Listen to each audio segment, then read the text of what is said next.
Hello guys, welcome back to our channel. And in this video, I'll be showing you how to fix Instagram theme option not showing. So let's start.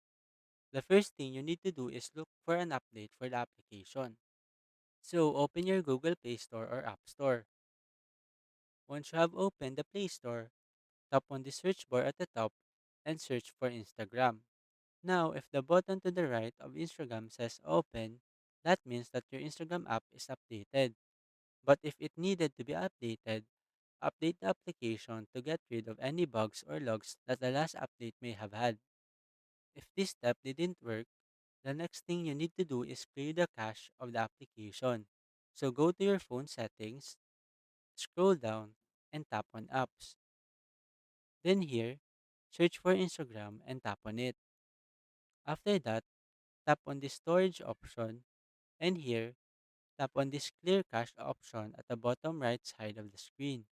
Once done, open your Instagram application and check if the theme option is already showing.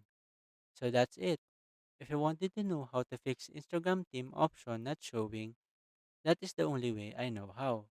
I hope you find this video helpful, and if you do, kindly give us a like and subscribe to our channel. Thank you very much and see you on our next video.